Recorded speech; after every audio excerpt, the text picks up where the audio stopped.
వాళ్ళ కోసం మనకి ఎందుకు అనవసరం కదా, ఒకళ్ళ విషయాల కోసం మనం మాట్లాడాల్సిన అవసరం లేదు కదా. నేనేటంటే చెప్తాను, నా విషయాలు ఎవరికైనా నేను చెప్తాను, నా బాధలు చెప్పుకుంటాను. నన్ను చులకన చేశారా వాళ్ళతో నేను ఇంక మరి మాట్లాడను. మన విషయాలు మన బాధలు వినలేనప్పుడు వాళ్ళు అలాగే ఆర్చరు తీర్చరు. మన బాధ ఇదే అని చెప్పుకుంటాం అంతే, చెప్పుకుంటాం అంతే. ఏదో కొంచెం మనసు తేలిపోతుందని చెప్పుకుంటాం. వాళ్ళు ఏమో ఆరుస్తారా తీరుస్తారా మనకు చెప్పండి? ఆర్చరు తీర్చరు కదా. అలాగా చెప్పితే చులకన చేసే వాళ్ళతో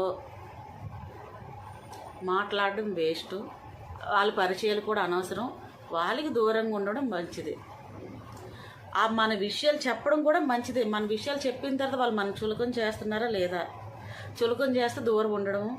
మనం చెప్పిన విన్ని మామూలుగా ఉంటే మన కష్టసుఖాలు చెప్పుకోవడం. మన కష్టసుఖాలు చెప్పుకుంటే వాళ్ళు ఏమైనా ఆరుస్తారా తీరుస్తారా కాదు, ఏదో అలాగా మనసు తేలిక అవుతుంది.